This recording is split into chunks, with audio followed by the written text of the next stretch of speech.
నమస్తే, welcome to our channel. మనతో పాటుగా స్టూడియోలో సీనియర్ జర్నలిస్ట్ సత్యమూర్తి గారు ఉన్నారు. వారిని అడిగి కొన్ని వివరాలు తెలుసుకుందాం. నమస్తే సార్. నమస్కారం అండి. సార్, ఈరోజు ఆకువీడిలో డిప్యూటీ స్పీకర్ త్రిబుల్ గారి పైన ఎవరు దాడి చేశారంటారు? ఇది అంటే అంత స్ట్రైట్గా అడిగితే చెప్పేది కాదు. దీని బ్యాక్గ్రౌండ్ చెప్తాను. బ్యాక్గ్రౌండ్ అంతా విన్న తర్వాత మీరు చెప్పండి ఎవరు దాడి చేశారు. ఇక్కడ ఏంటి అంటే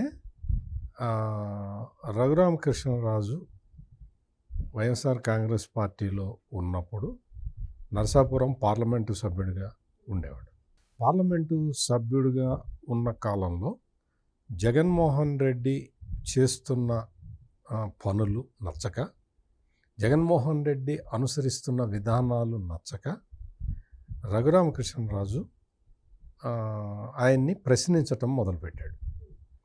ఆయన్ని ప్రశ్నించటం మొదలుపెట్టిన తర్వాత జగన్మోహన్ రెడ్డికి కోపం వచ్చింది. జనరల్గా చాలా ఈగో సమస్యలు ఉన్న జగన్మోహన్ రెడ్డికి తనను ఎవరైనా ప్రశ్నిస్తే భరించలేడు.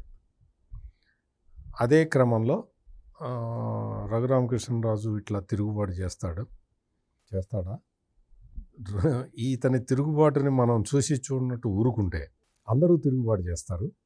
మనం ఇమ్మీడియట్గా దీన్ని అణిచివేయాలని చెప్పి రఘురామకృష్ణరాజుని హైదరాబాదులో ఉండగా కరెక్ట్గా కేసు కూడా కట్టకుండానే లాక్కొచ్చి పడేసి పోలీస్ స్టేషన్లో పడేసి లాకప్ హింస చేశారు.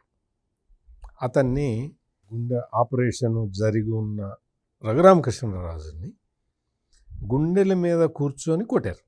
అంటే ఎంత పెయిన్ అనుభవించి ఉంటాడు, ఎంత నరక యాతన అనుభవించి ఉంటాడు. ఒక దశలో అతన్ని చంపుదామనే ప్రయత్నం చేశారు.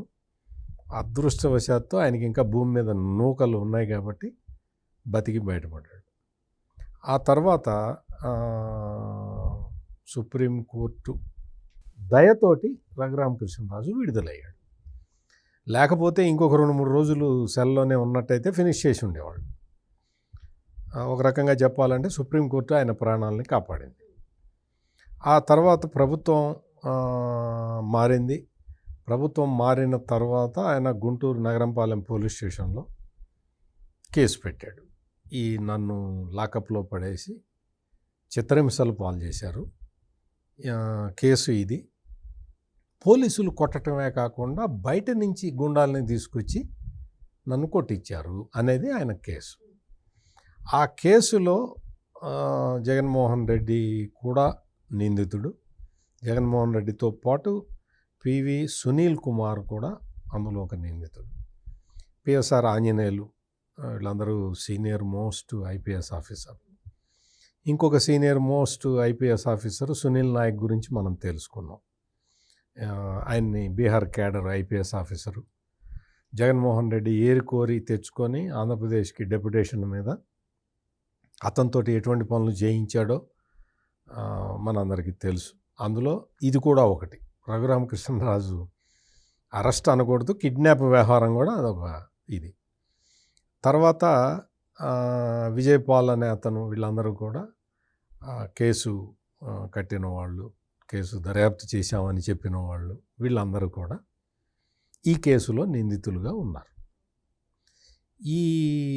ఈ మొత్తం టోటల్ ఎపిసోడ్ ఏదైతే కేసు కొంచెం నత్తనడక నడుస్తున్నప్పుడు అందరూ సంతోషంగా ఉన్నారు, ఒక రఘురామకృష్ణరాజు తప్ప. అంటే నిందితులందరూ సంతోషంగా ఉన్నారు, కంప్లైనెంట్ సంతోషంగా లేడు. తర్వాత కాలంలో అంటే సుప్రీంకోర్టు కూడా వీళ్ళెవరికి ప్రొటెక్షన్ ఇవ్వటానికి మొగ్గు చూపకపోవడంతో కేసు చాలా ఫాస్ట్గా ముందరికి కదలటం మొదలుపెట్టింది. ఒక్కొక్కళ్ళని అరెస్ట్ చేసుకుంటూ వచ్చారు. ఎప్పుడైతే ఈ కేసు బలంగా ముందరికి వెళ్తూ ఉన్నదో, ఫాస్ట్గా ముందరికి వెళ్తూ ఉన్నదో, ఈ కేసులో ఉన్న వాళ్ళకి కొంచెం భయం మొదలైంది. ఈ భయం మొదలైన క్రమంలో ఏం చేశారు అంటే, ఉండి నియోజకవర్గం, ఇప్పుడు రఘురామకృష్ణరాజు ప్రాతినిధ్యం వహిస్తున్నది ఉండి అసెంబ్లీ నియోజకవర్గానికి, ఆ నియోజకవర్గం మీద కాన్సన్ట్రేట్ చేశారు. కాన్సన్ట్రేట్ చేసి అక్కడ రఘురామకృష్ణరాజుకి సమస్యలు సృష్టించటం మొదలుపెట్టారు. ఈ సమస్యలు సృష్టించటం ఎట్లా మొదలుపెట్టారు అంటే, మత కోణంలో మొదలుపెట్టారు. మత కోణంలో మొదలుపెట్టి పైకేమో దళితులు దళితులు అని చెప్తూ ఉంటారు, లోపలేమో క్రిస్టియన్ ఈ మత సంఘాలు పనిచేస్తూ ఉంటాయి. ఇట్లా రఘురామకృష్ణరాజుని పలు సందర్భాల్లో చికాకులు పెట్టారు. దీనికి సంబంధించి ఇట్లా ఎందుకు జరుగుతున్నది, ఒక ఉండి నియోజకవర్గంలోనే ఇట్లా ఎందుకు జరుగుతున్నది అని చెప్పి ఆయన కూడా రకరకాలుగా ఎంక్వైరీలు చేసుకుంటే ఆయనకు అర్థమైంది. ఆయన బయటకు వచ్చి చెప్పింది మాకు కూడా, అంటే జర్నలిస్టులు కాబట్టి మాకు కూడా వేరియస్ సోర్సుల ద్వారా మాకు కూడా తెలిసింది ఏంటి అంటే, అంబేద్కర్ ఇండియా మిషన్ అని ఒక సంస్థ ఉంది, ఒక వాలంటరీ ఆర్గనైజేషన్ ఉన్నది. ఈ సంస్థ మొత్తం పివి సునీల్ కుమార్ చేతిలో ఉంటుంది, ఆయనే నడుపుతూ ఉంటాడు.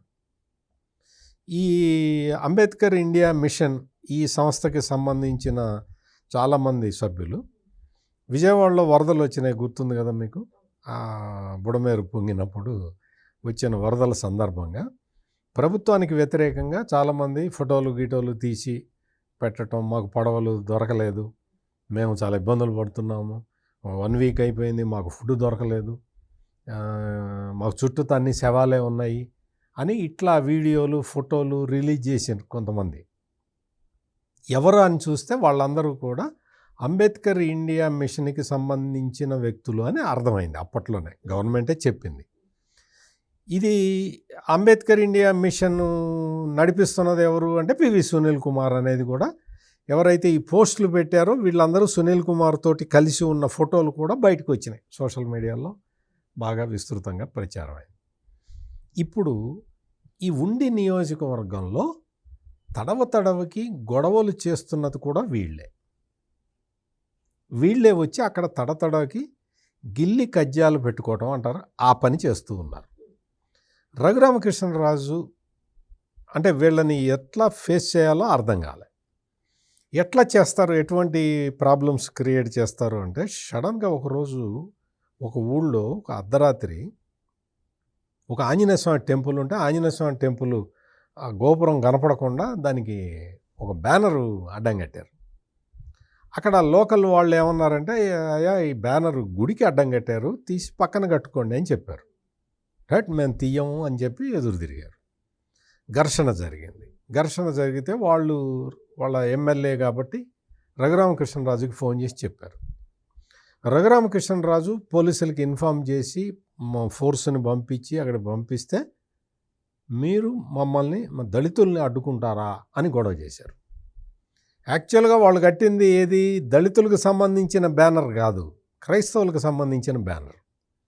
అంటే ఇట్లా గిల్లి కజ్జాలు పెట్టుకునే కార్యక్రమం ఉండి నియోజకవర్గంలో చాలా ఫ్రీక్వెంట్గా చేస్తూ ఉన్నారు. ఇది జరుగుతూ ఉన్నది. రఘురామకృష్ణరాజు వాడిని ఫేస్ చేస్తూ ఉన్నాడు. నిన్నగాక మొన్న, అంటే ఒక వారం 10 రోజుల కిందట ఒక ఊళ్ళో వాళ్ళందరూ కలిసి టెంపుల్ కడతాము అంటే రఘురామకృష్ణరాజు వెళ్ళాడు అక్కడ చూడటానికి, ఎట్లా ఏంటి అది ఇది అని చూడటానికి వెళ్తే, ఇక్కడ టెంపుల్ కట్టడానికి వీల్లేదు అని చెప్పి అక్కడ క్రైస్తవులు ఈ అసోసియేషన్కి సంబంధించిన క్రైస్తవులు కొంతమంది వచ్చి గొడవ చేశారు. అంటే ఇటువంటి కార్యక్రమాలు తరచూ జరుగుతూ ఉన్నాయి. ఈ స్టోరీ కొంచెంసేపు పక్కన పెడితే, ఇటీవల కాలంలో సుప్రీంకోర్టు ఒక తీర్పు చెప్పింది. ఏంటి అది తీర్పు అంటే, ఒక పాస్టర్, ఒక ఆయన, అతని పేరు ఆనంద్ అనే పాస్టరు వాళ్ళ ఊళ్ళో ఒక స్థలాన్ని ఆక్రమించి అందులో చర్చి కట్టడానికి ప్రయత్నం చేస్తే, ఆ స్థల యజమాని ఎవరైతే ఉన్నాడో అతని పేరు ఏదో ధర్మారెడ్డో ఏదో రెడ్డి, అతను ఏం చేశాడంటే, అయ్యా ఇది నా స్థలము, మీరు చర్చి కడతా ఉంటున్నారు, ఇక్కడ కట్టమాకండి అని చెబితే అది లీగల్ డిస్ప్యూట్ అయింది. లీగల్ డిస్ప్యూట్ అయితే ఆయన అక్కడ ఘర్షణ జరిగితే, ఘర్షణలో బలానాయన నన్ను నా కులాన్ని దూషించాడు అని చెప్పి ఆయన కేసు పెట్టాడు. పోలీసులకి, లోకల్గా ఉన్న పోలీసులకి తెలుసు కదా ఇతను పాస్టరు క్రైస్తవుడు అనేది తెలుసు కాబట్టి SC ST atrocities prevention act ప్రకారం కేసు పెట్టడానికి వాళ్ళు నిరాకరిస్తే ఇదంతా జరిగింది జగన్మోహన్ రెడ్డి ముఖ్యమంత్రిగా ఉన్న సమయంలో. ఇదొక్కటే ఎగ్జాంపుల్ చెప్తున్నా కానీ ఇటువంటి కేసులు రాష్ట్రం మొత్తంలో చాలా చోట్ల జరిగినాయి. క్రైస్తవుల పేరుతోటి వాళ్ళు స్థలాలు ఆక్యుపై చేయటం, దౌర్జన్యం చేయటం, అడ్డం వచ్చిన వాడి మీద ఎస్సీ ఎస్టీ అట్రాసిటీ కేసులు పెట్టడం, ఇవన్నీ చాలా చోట్ల జరిగినాయి. పోలీసులు కూడా వాళ్ళకే సపోర్ట్ చేసేవాళ్ళు. ఇక్కడ పోలీసులు ఏంటంటే వాళ్ళకి నిజం తెలుసు కాబట్టి మేము ఎస్సీ ఎస్టీ కేసు పెట్టాము అని చెప్పారు. అది కేసు కోర్టు దాకా వెళ్ళింది. కోర్టుకి వెళ్ళిన తర్వాత కోర్టులో చెప్పారు. ఇదంతా చెబితే అయ్యా నా స్థలం, అది నా స్థలంలో వచ్చి చర్చి కడతా ఉంటున్నారు, నేను కాదుకూడదు అంటే నా మీద ఎస్సీ ఎస్టీ కేసు పెడుతున్నారు అని చెప్పి ఆ స్థల ఓనరు చెప్పి అయ్యా ఇది నా డాక్యుమెంటు, నా స్థలానికి సంబంధించిన డాక్యుమెంటు, ఈ గొడవ చేస్తున్న వ్యక్తి పాస్టరు, 30 ఏళ్ళ నుంచి పాస్టర్గా పనిచేస్తున్నాడు, అతను క్రిస్టియన్ అని చెప్పి బాపట్ల కోర్టుకి వెళ్తే బాపట్ల కోర్టు ఆయనకు అనుకూలంగా తీర్పు ఇచ్చింది. ఈ పాస్టరు ఏపీ హైకోర్టుకి వెళ్ళాడు. హైకోర్టు కూడా పాస్టర్కి వ్యతిరేకంగానే తీర్పిచ్చింది. నువ్వు ఎస్సీ ఎస్టీ అట్రాసిటీస్ కేసు పెట్టే అర్హత నీకు లేదు అని చెప్తే ఆయన సుప్రీంకోర్టుకి వెళ్ళాడు. సుప్రీంకోర్టుకి వెళ్తే సుప్రీంకోర్టు కూడా అదే చెప్పింది. నీకు హిందువులు, బుద్ధిస్టులు, సిక్కులు వీళ్ళకి సంబంధించిన దళితులకు మాత్రమే దళిత హోదా ఉంటుంది. ఈ మతాలకు సంబంధించిన వాళ్ళకే దళిత హోదా ఉంటుంది. క్రిస్టియన్ అయిన దళితులకి వాళ్ళకి ఎస్సీ స్టేటస్ ఉండదు అని చెప్పి సుప్రీంకోర్టు తీర్పు చెప్పింది. తీర్పు చెప్పిన తర్వాత ఈ పాస్టర్ మీద అందరికీ, క్రైస్తవులందరికీ కోపం వచ్చింది. మేమేదో మా పనులలో మేము ఉన్నామయ్యా, నువ్వు వచ్చి అంతా జడగొట్టావు, మమ్మల్ని అందరినీ జడగొట్టావు, నీ వల్ల మొత్తం సుప్రీంకోర్టు దాకా కేసు వెళ్ళింది, అక్కడ తీర్పు చెప్పేశారు. మేమేదో గుట్టు చప్పుడు కాకుండా సర్టిఫికెట్లోనేమో దళిత్ అని ఉంటుంది, బయటకు వచ్చి మేము మా క్రిస్టియానిటీని మేము ఫాలో అవుతున్నాము, ఎవడు కూడా అబ్జెక్షన్ చెప్పట్లేదు.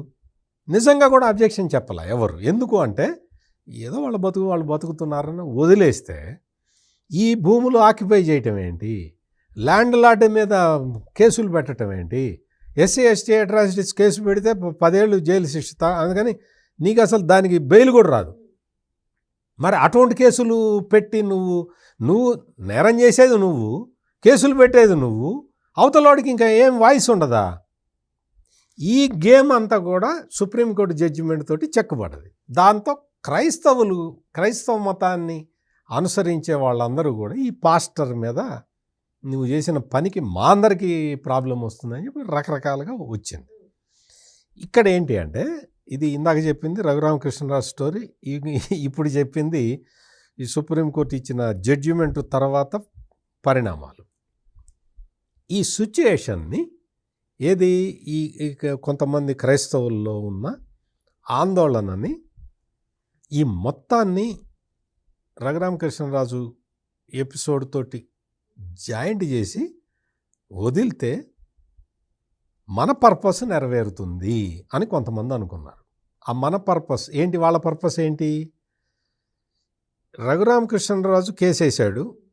ఎందుకు వేశాడు? రఘురామకృష్ణరాజుని లాకప్లో పడేసి కొట్టారు కాబట్టి. దీనికి బాధ్యులు ఎవరు?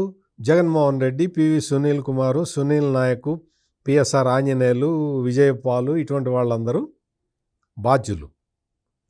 ఇప్పుడు రఘురామకృష్ణరాజుని రాజకీయంగా అడ్డుతొలగించుకోవాలన్నా, లేదు అతన్ని భయపెట్టి కాన్స్టిట్యున్సీకి రాకుండా చేయాలన్నా, ఏదైనా సరే ఎవరికి అవకాశం ఉంటుంది? వీళ్ళకు. వీళ్ళు ఈ సుప్రీంకోర్టు జడ్జిమెంట్ వచ్చిన నేపథ్యంలో వచ్చిన ఒక ఆవేశాన్ని ఇటు డైవర్ట్ చేద్దాము అని కుట్ర పన్నారు. కుట్ర పన్ని ఈ రోజున పవిత్రమైన శ్రీరామనవమి సందర్భంగా టెంపుల్స్కి వెళ్ళి అక్కడ పూజ చేసి తీర్థ ప్రసాదాలు తీసుకుంటున్న రఘురామకృష్ణరాజు మీద కుట్రపూరితంగా కొంతమందితోటి అటాక్ చేయించారు. ఇది కుట్ర, అందులో ఎటువంటి సందేహం లేదు. పైకి ఏం చెప్తారు? పైకి ఇప్పుడు రేపొద్దున పోలీసులు ఎవరి మీదన్నా యాక్షన్ తీసుకుంటే ఏం చెప్తారు? దళితుల్ని అరెస్ట్ చేశారు, దళితుల్ని అరెస్ట్ చేశారు అని చెప్తారు. వాస్తవంగా ఈ కుట్ర అంతా పన్నింది ఈ క్రిస్టియన్ల ముసుగులో ఉన్న రాజకీయ నాయకులు. తమ రాజకీయ అవసరాల కోసం తెర వెనుక క్రిస్టియానిటీని ఉపయోగించుకుంటున్నారు. తెర ముందరికి వచ్చేసరికి దళిత కార్డుని వాడుకుంటున్నారు. రఘురామకృష్ణరాజు మీద ఉన్న వ్యక్తిగత కక్ష ఎవరికి ఉంది? వ్యక్తిగత కక్ష వాళ్ళకే ఉంది. వాళ్ళు ఈ ఆవేశాన్ని, సుప్రీంకోర్టు తీర్పు దరిమలా వచ్చిన ఆవేశాన్ని ఇటు డైవర్ట్ చేద్దాము అన్న ప్లాన్ తోటి దీన్ని టేకప్ చేసి తెర వెనకేమో మత రాజకీయం, తెర ముందేమో కుల రాజకీయం. వాస్తవంగా ఇది స్వార్థ రాజకీయం. మరో అంశంతో మళ్ళీ కలుద్దాం. Thank you sir.